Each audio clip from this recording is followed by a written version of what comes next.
요한계시록 19장을 같이 강해 통독을 합니다. 요한계시록 19장의 제목은 재림장입니다. 재림은 왜 하시겠습니까? 모든 걸 끝내고 심판하시기 위해서 재림을 하시는 겁니다.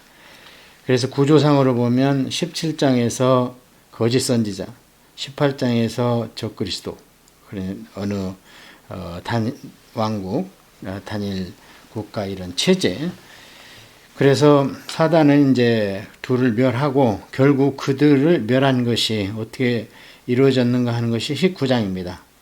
그래서 19장은 사단과 대비되는 예수님이 재림주로 오시는 겁니다. 이 일 후에 내가 들으니 하늘에 허다한 무리의 큰 음성 같은 것이 있어 이르되 할렐루야 구원과 영광과 능력이 우리 하나님께 있도다. 할렐루야에다 동그라미 치시고, 할렐루야가 모든 성경에서 여기만 나옵니다. 19장에만. 한 번이 아니라 4번 나옵니다. 앞으로. 그래서 할렐루야 4성인데요. 이것을 묵상한 핸델이 할렐루야 메시아를 작곡한 것입니다.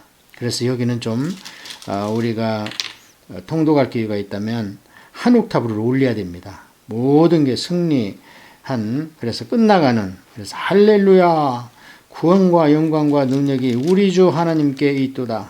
그의 심판은 참되고 의로우신지라 음행으로 땅을 더럽게 한 큰 음녀를 심판하사 자기 종들의 피를 그 음녀의 손에 갚으셨도다 하고, 사실은 여기 동동할 때는 일어서 가지고 막 힘차가야 됩니다. 두 번째로 할렐루야 하니 그 연기가 세세토록 올라가더라. 할렐루야 무슨 뜻이냐면 말 그대로 할렐루야 야훼입니다. 야훼를 찬양하라. 또 24장로와 네 생물이 엎드려 보좌에 앉으신 하나님께 경배하여 이르되 아멘 할렐루야 하니 또 나옵니다. 화답하는 겁니다. 할렐루야로. 그래서 이 네 생물은 이제 말씀드렸죠. 케루빔인 것 같고요. 그리고 이제 거기에서 하나님께 막 찬양하는 천사들은 우리 성경에는 스랍이라고 나와 있는데 이제 스라핌입니다. 이제 상상하기 좋게 날개를 가지고 나는 천사들이죠. 6날개가 있는데 2날개로 얼굴을 가리고 이렇게 하는 그런 스라핌과 케루빔. 그래서 우리 번역에는 스랍과 그룹 이렇게 번역이 되어 있죠. 원어를 살린다고 그렇게 번역을 해놨던 겁니다. 보좌에서 음성이 나서 이르시되 하나님의 종들 곧 그를 경외하는 너희들아 작은 자나 큰 자나 다 우리 하나님께 찬송하라 하더라. 또 내가 들으니 허다한 무리의 음성과도 같고 맑은 물소리와도 같고 큰 우레소리와도 같은 소리로 이르되 할렐루야 주 우리 하나님 곧 전능하신 이가 통치하시도다. 우리가 즐거워하고 크게 기뻐하며 그에게 영광을 돌리세. 어린 양의 혼인 기약이 이르렀고 그의 아내가 자신을 준비하였으므로 그에게 빛나고 깨끗한 세마포 옷을 입도록 허락하셨으니 이 세마포 옷은 성도들의 옳은 행실이로다 하더라. 그 어린 양의 혼인 기약에다 줄치시고, 이것 때문에 이제 어린 양의 혼인 잔치가 나옵니다. 바로 뒤에. 그래서 혼인 기약은 약혼한 겁니다. 유대인들도 우리 한국인하고 풍습이 너무 똑같습니다. 세마포는 흰옷 아닙니까? 그래서 우리 한국에서도 흰 모시적삼 입는 것을 참 큰 잔칫날로 여기지 않습니까? 그거 우리 한국은 특이한 게 모시적삼이 평민에게 허락됐던 거예요. 일본만 해도 그렇지 않습니다. 흰 모시적삼은 왕족만 입게 되어 있습니다. 일본은. 그래서 이제 한간에는 일본 왕족이 백제에서 건너간 평민이 왕이 된 거 아니냐, 뭐 또 이렇게도 이야기를 합니다만, 어쨌든 유대인들도 그 흰 세마포 옷, 대제사장이 하나님 지성소에 들어갈 때 입던 그 옷. 그래서 이제 여기는 혼인 기약이고, 그 밑에 읽어보면은요, 천사가 내게 말하기를 기록하라. 어린 양의 혼인 잔치에 청함을 받은 자들은 복이 있도다 하고, 또 내게 말하되 이것은 하나님의 참되신 말씀이라 하기로. 그래서 혼인 기약이, 약혼이 이제 드디어 결혼이 됐습니다. 여기에서 그의 아내가 자신을 준비한, 그거 줄쳐야 됩니다. 7절에. 그 아내가 교회입니다. 또 그 아내가 교회 안에 있는 참 성도들입니다. 구원받은 성도들. 그런데 이 아내가 자신을 준비하였으므로, 이게 이제 정결한 신부를 우리가 준비하는 거죠. 그렇게 해가지고 했는데, 결국에 그 세마포 옷은요, 주님께서 이렇게 입혀주시고 마련해 주시는 게 아니라, 그 밑에 보면 이 세마포 옷은 성도들의 옳은 행실로다. 이렇게.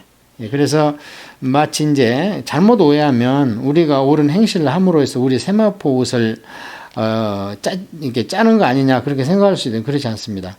아예 예수 그리스도의 피로 우리의 원죄의 더러운 주홍 같은 피를 닦아주지 않으면 아무리 세마포 옷을 입어도 그 피가 세마포에서 다시 묻습니다. 우리 안에 흐르는 원죄의 피가. 그래서 그것을 예수 그리스도로 피로 도말해 주는 겁니다. 도말은 뭐냐면 페인트로 포장을 한다는, 우리가 집 새집 같은 데 보면 페인트로 벽에 싹 칠하면은 애기들이 막 거기다 낙서한 거 싹 지워지죠. 그 정도로, 그것보다도 더. 그래서 깨끗이 우리의 원죄가 줄줄줄 흘러내리는 것을 예수님의 피로 완전히 도말해야 됩니다. 그러고 나서 세마포를 입으면 그 피가, 원죄의 피가 세마포에 묻질 않습니다. 근데 예수 그리스도의 십자가의 피로 원죄를 페인트 칠하지 않으면, 원죄의 벽을 아무리 옳은 행세를 해도 소용이 없다는 겁니다. 하나님 앞에 가면 벌써 세마포하고 이 땅에서 자선하고 착한 일하고 선하게 살고 한다고 노력을 했지만, 자기 의지, 결국 그 사람도 죄가 하나도 없는 건 아니잖아요. 그래서 하나님 앞에 가면 그 세마포 옷이 자랑스럽게 딱 보일 때 온통 자기 원죄의 피로 말미암아 더럽혀져 가지고 하나님 앞에 설 수가 없어서, 나는 여기 합당하지 않구나 하고 스스로 알아서 그 더러워진 옷이 표가 안 나는 흑암 구덩이, 지옥으로 그냥 걸어 들어가는 거예요. 빛에 못 있으니까. 그래서 이제 이런 것을 읽을 때 우리가 조심할 것은 성도의 옳은 행실을 많이 강조해야 됩니다. 해야 되지만 항상 뭐가 전제가 되어야 되느냐? 어린 양의 피, 그게 전제가 되어야 되는 거죠. 천사가 내게 말하기를, 이제 어린 양 혼인잔치에 청함을 받은 자들은 복이 있도다.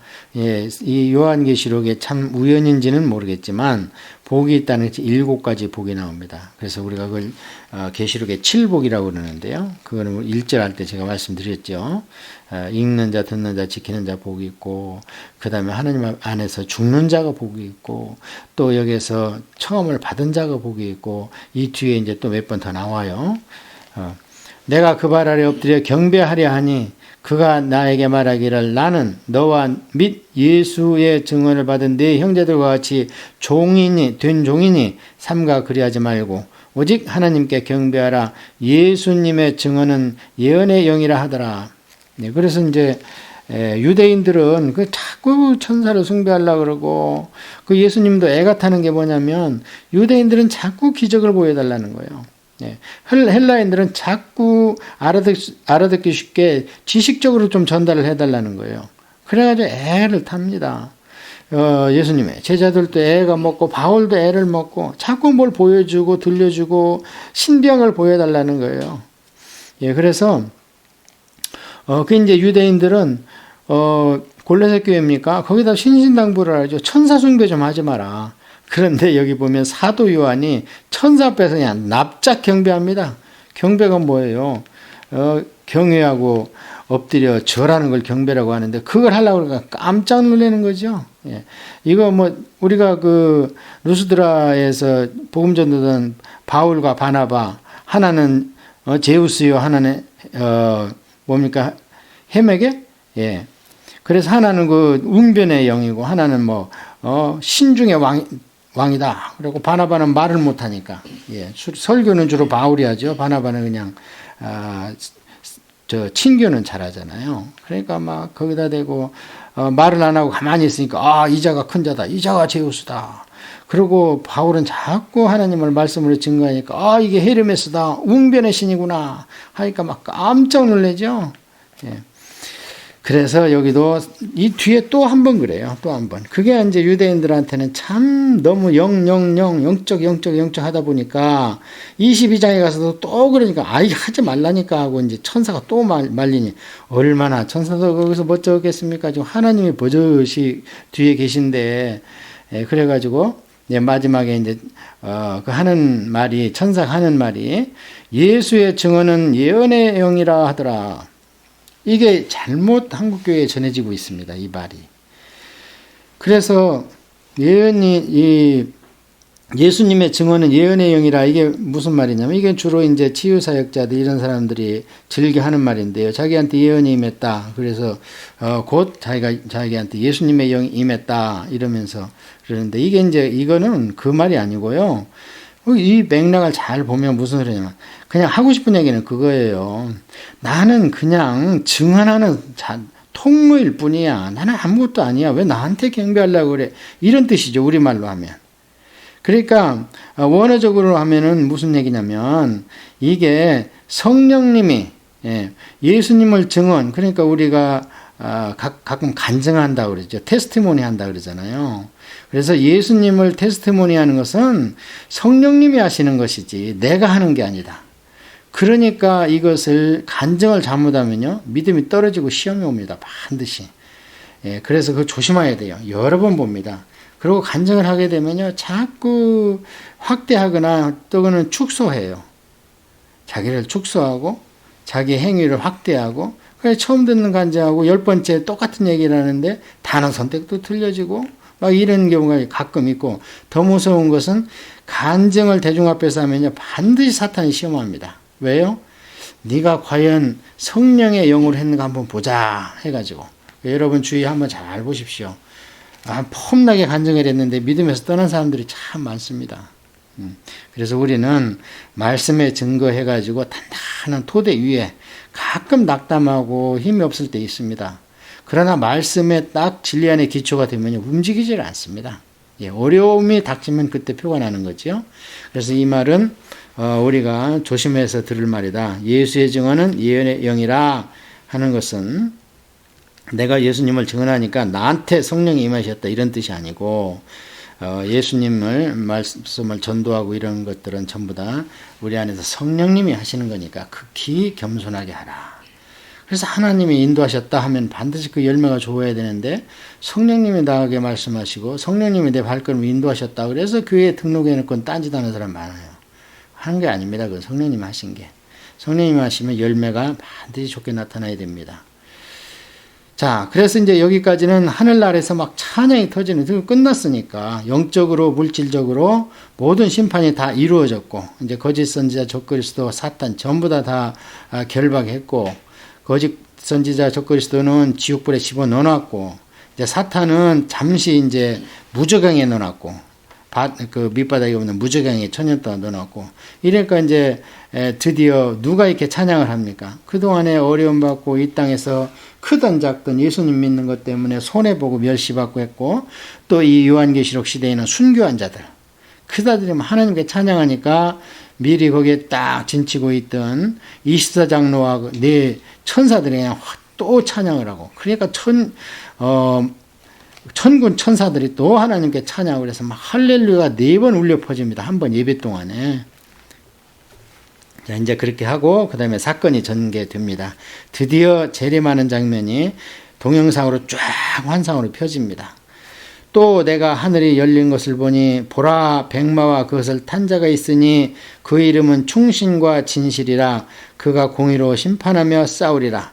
그 눈은 불꽃 같고 그 머리에는 많은 관들이 있고, 또 이름 쓴 것 하나가 있으니 자기밖에 아는 자가 없고, 또 그가 피 뿌린 옷을 입었는데 그 이름은 하나님의 말씀이라 칭하더라. 드디어 예수님의 백마를 타고 짠 하고 나타나는데요, 그 뒤에는 그냥 수많은 승리한 성도들이 백마를 타고 막 뒤따라서, 우리 예수님은 참 쪼잔하지 않고 배포가 크십니다. 나 백마 탔으니 너들도 다 타라 하고 쫙 태워.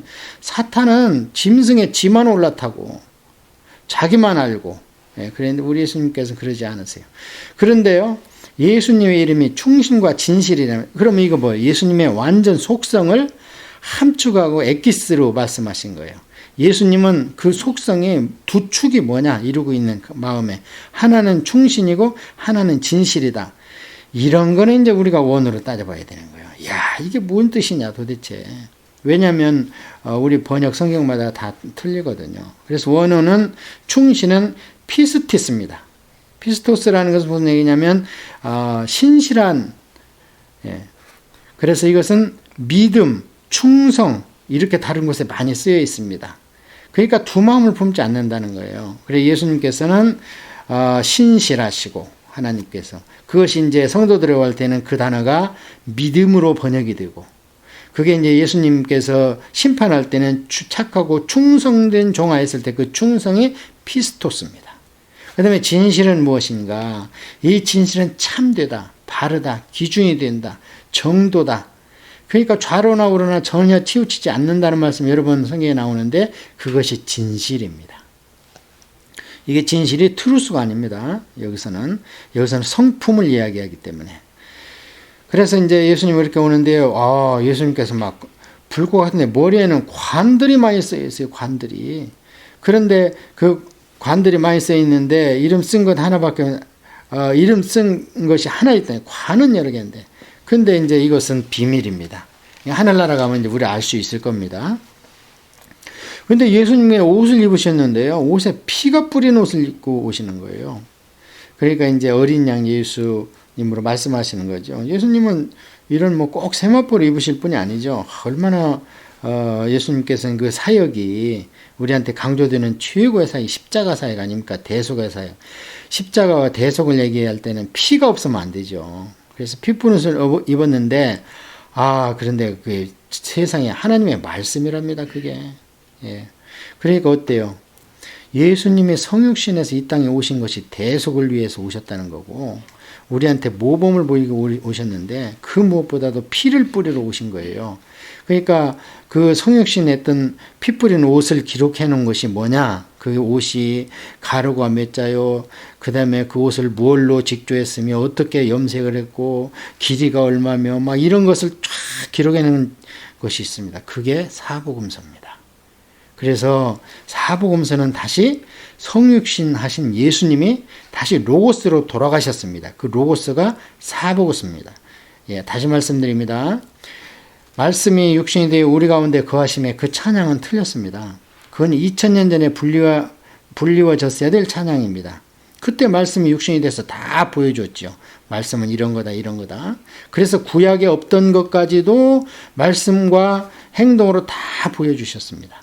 그래서 다시 기록된 게 구약의 계명을 완성한 사복음서입니다. 그래서 지금 현재 우리한테는 말씀이 육신이 되었다가 육신이 다시 말씀이 되어 우리와 함께 거하십니다. 그게 사복음서 플러스 신약 성경입니다. 그것이 천국에서는 우리가 예수님을 만날 때 그 옷으로 입고 계신 거예요. 말씀의 옷으로. 하늘에 있는 군대들이 희고 깨끗한 세마포 옷을 입고 백마를 타고 그를 따르더라.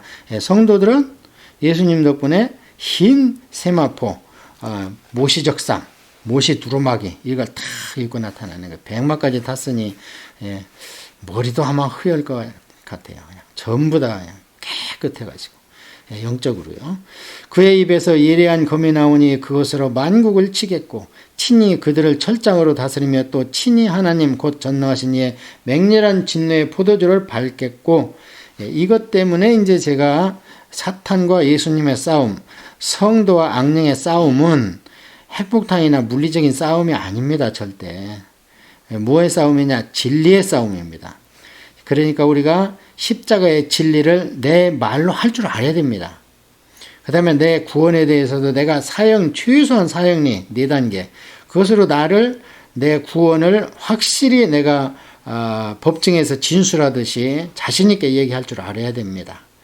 그래서 예수님께서 말씀의 옷을 입었으니까 당연히 입에서 나오는 것은 예리한 검이니 그의 성령의 검이요 말씀이죠. 철장으로 다스린다는데 손에 큰 철장들을 들고 있는 게 아닙니다. 이놈 하면 끝나는 거예요. 그냥 말씀으로.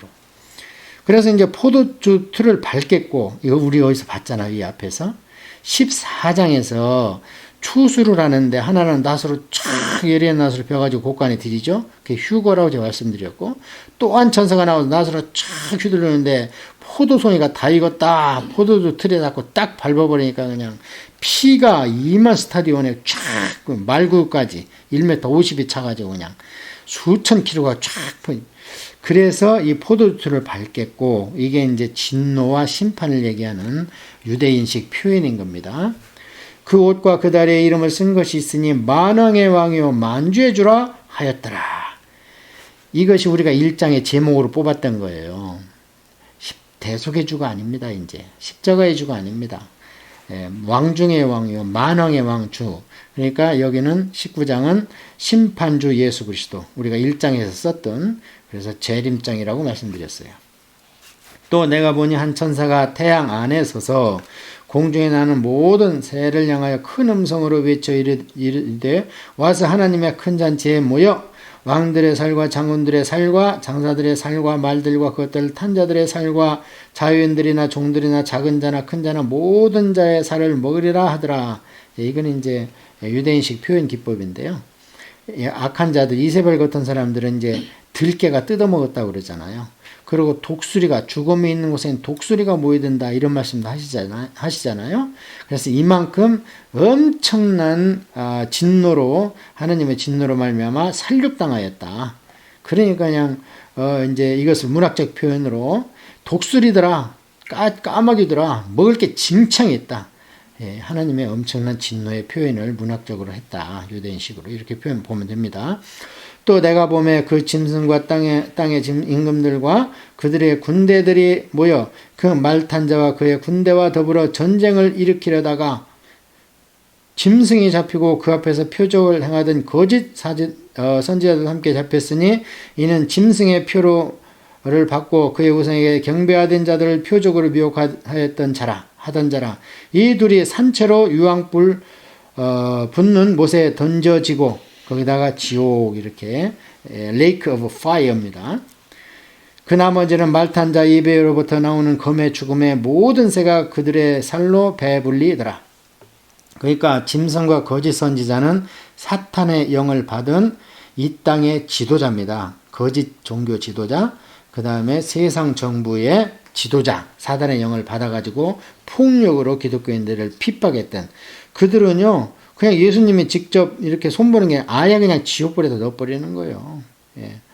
자, 여기에 보면 이제 우리가 조금 짚고 넘어갈 부분이 있습니다. 전쟁을 준비한다. 내가 보면 그 짐승과 땅의 임금들과 그들이 모여 그 말탄 자와 그의 군대와 더불어 전쟁을 일으키다. 이건 이제 천년왕국 전입니다.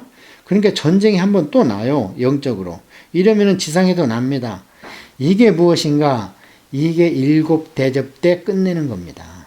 일곱 대접이 우리가 그 16장에서 일곱 대접을 공부했잖아요. 그 일곱 대접에서 공부할 때에 많은 이제 휴거되고 없는데, 그래도 적그리스도라 이 거짓 선지자가 막 기적과 이적으로 세상의 왕들을 모아서 아말겟돈으로 쫙 모으죠. 그러면서 이제 거기에서 전쟁을 하자 이러면서 모으는데, 그때 이제 예수님께서 저것들이 또 나를 대적하려고 전쟁을 준비하는구나 했을 때, 예수님 그 하나님의 지성소에서 진노의 재앙들이 막 떨어져가 다 죽여버렸잖아요. 그리고 이제 17장에서는 거짓 선지자가 적그리스도 손에 의해서 죽잖아요. 사탄과 적그리스도 손에 의해서 죽어요. 이렇게 표현은 이제 이렇게 돼 있어요. 표현이. 그런데 이것이 세상에서는 이제 이게 사람의 인격이니까 이걸 죽이는 장면이 나와야 되잖아요. 그 다음에 18장에서 적그리스도도 죽지 않습니까? 그런데 이것이 세상에 나올 때는 결국에 사람의 힘으로 안 되고 예수님께서 이렇게 죽여버린다는 거예요. 그러면 이게 세상에서는 뭐겠는가? 아까 얘기했던 일곱 번째 재앙에 나와 있던 아마겟돈 전쟁이 아니겠는가? 예, 저는 그렇게 생각을 합니다. 예, 그렇게 해서 이제 다 끝내버리는 거. 이때 보면 여기에서 누가 죽냐면 거짓 선지자와 짐승이 다 잡혀 죽거든요. 그래갖고 유황불에 넣어버리거든요. 근데 영적으로는 예수님이 이렇게 하셨고, 그러니까 이것을 잡아서 진짜 이제 하늘에서 불이 떨어져가지고 다 산채로 살라서 유황불에 집어넣은 거예요. 자, 이렇게 해서 이제 19장은 끝났는데, 19장에는 아주 우리가 중요한 단어, 할렐루야라는 단어를 좀 알아야 되겠고요. 왜냐면 이게 승리의 찬가니까, 개선가니까. 그 다음에 두 번째는 재림장입니다. 드디어 예수님 오십니다. 이것을, 우리가 얘기했죠. 뭐냐고요? 에피파네다. 예, 신을 눈으로 볼 수 있게 재림하시는 거다. 이렇게 볼 수 있는 거죠. 자, 이렇게 재림하시면 이제 뭐가 되냐면 천년왕국이 시작됩니다. 아직도 세상에는 물질의 세계가 남아 있습니다. 예, 이제 종국적으로는 이 물질의 세계가 체질의 넉도 싹 없어져야 하늘에서 내려오는 새 예루살렘이 신천 신지가 이 땅에 임할 거 아닙니까? 그런데 아직도 이 땅에는 자연 산천초목은 그대로 남아 있습니다. 천년 동안 앞으로. 이 천년도 이제 상징적인 의미인데, 그래서 천년왕국 전에 예수님 오셔가지고 이렇게 쫙 이제 악한 세력들을 끝내버리고 이 땅에다가 예수님의 그런 성령님과 예수님과 그 다음에 성도들이 와서 왕노릇하는 세상을 천년 동안 다시 한번 허락할 겁니다. 그게 20장에 나와 있는 천년왕국입니다. 근데 왜 그럼 천년을 허락하겠는가? 사탄 없이 살아보라는 거예요. 천년왕국 때 사탄을 무정에다가 집어넣어버리거든요. 그리고 열쇠를 주님이 딱 주머니에다 넣어버려요. 아무도 못 열게. 주님이 열어야 열릴 수 있어요. 그래서 주님이 됐다. 이제 이놈들이 사탄이 없으니까 이렇게 또 부흥번창하고 참 나를 경배하고 사는구나. 그래서 100세에 죽으면 참 왜 이렇게 어린 사람이 죽었어 하는 그런 창세기 그 심판 이전의 세계로 한번 가는데, 그래서 주님께서 한번 또 열어봅니다. 열어서 사탄을 내놔봅니다. 그게 이제 20장인데요. 그건 20장의 프롤로그로 미리 말씀을 드렸고, 우리가 19장을 재림장 이렇게 해서 드디어 할렐루야장이 도래했다. 참 얼마나 우리한테 위로가 됩니까?